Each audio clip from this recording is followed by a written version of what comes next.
안녕하십니까. 박병수 의장님과 존경하는 선배 동료 의원 여러분, 열린민주당 김진애 의원입니다. 국민 여러분, 오늘 드디어 임대차 3법이 완성됩니다. 전월세 계약 갱신 청구권, 전월세 계약 인상 상한제에 이어서 전월세 신고제입니다. 부동산 보유세를 강화하는 종합부동산세 등에 대해서도 오늘 의결합니다. 국회가 비로소 밥값을 하는 날입니다. 진즉 제도화 되었어야 하는 법안들입니다. 10년 전 18대 국회부터 발의되었던 임대차 3법이 통과되었다면 또 14년 전에 노무현 정부가 도입한 종합부동산세 등을 이명박 정부, 박근혜 정부가 지속적으로 무력화시키지 않았더라면 작금의 부동산 거품을 상당히 제어할 수 있을 것입니다. 조용하십시오.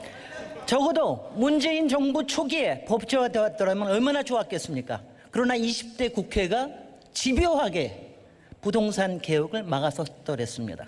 이제 바뀌어야 하고 또 바뀌고 있습니다. 부동산 개혁은 사회 안정을 위해서 절대로 필요합니다. 땅에 돈을 박아놓고 땅 짓고 헤엄치기 하면서 돈 놓고 돈 먹기 하는 이런 일이 계속 벌어지면 열심히 일할 의욕도 열심히 살아보겠다는 의지도 사라집니다. 국민 분노지수만 높아지기 마련입니다. 이제 악순환의 고리를 깹시다.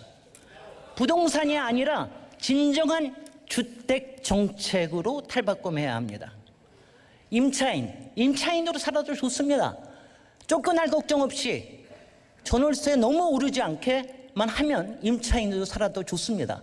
세계 어느 도시에서도 30% 이상이 임차인입니다. 우리나라에서도 40%, 수도권에서는 과반에 이르는 분들이 임차인입니다. 임차인 보호해야 되지 않겠습니까? 너무도 힘없는 주거약자들, 필요한 것이 공공임대주택입니다. 우리나라 이렇게 선진국이면서 우리나라 공공임대주택률이 10%에 못 이릅니다. 부끄럽지 않습니까? 부지런히 짓고 잘 관리해서 적어도 15%까지 이르게 해야 합니다. 세금을 투입해서 공공임대주택을 지어야 합니다. 그렇습니다. 여러분들이 종합부동산세를 열심히 거둬주셨으면 진작에 지을 수 있었을 겁니다. 바로 여러분, 고가 아파트에 산들 부동값이 올라도 우리 문제 없습니다. 다만 세금만 열심히 내십시오. 그리고 불로소득이 있으면 거기에 따른 개발 이익을 환수할 수 있게 해주십시오. 그렇게 해서 세금이 모이면 우리는 공공임대주택에 투입할 수 있는 것입니다. 바로 이것을 하자는 것입니다. 국민 여러분, 이제 합의를 이룹시다. 이 부분에 대해서 이제 돌이킬 수 없게 만듭시다. 이 자리에서 미래통합당이 최근 내놓은 그 부동산 공급 정책에 대해서 한마디만 하겠습니다. 그 13개인가 15개가 있는데 맨 마지막에 있는 후분양제 하나 빼놓고는 하나같이 이 부동산 시장에 기름을 붓자는 그런 정책들입니다. 여러분,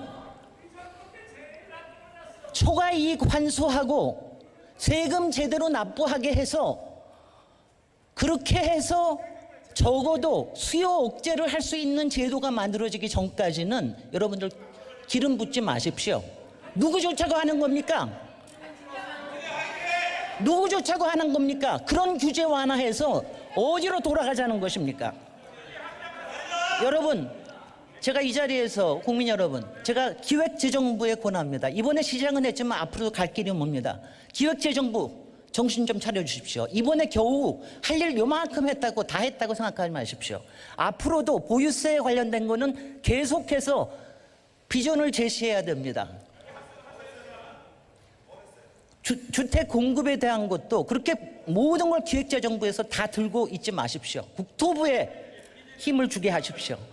언론 여러분께서도 권합니다. 언론, 제발 부풀리지 마십시오. 부동산 광고에 휘둘리지 말고 광고주에 휘둘리지 마십시오. 클릭 수에도 휘둘리지 마십시오. 기사를 빙자한 부동산 부풀리기 허용하지 마십시오. 국민 여러분, 이제 바른 사이클, 선한 사이클로 넘어가야 합니다. 이제 시작일 뿐입니다. 우리 도시가 건강한 부동산 생태계가 있고 건강한 도시가 될 때까지 열심히 하겠습니다. 감사합니다.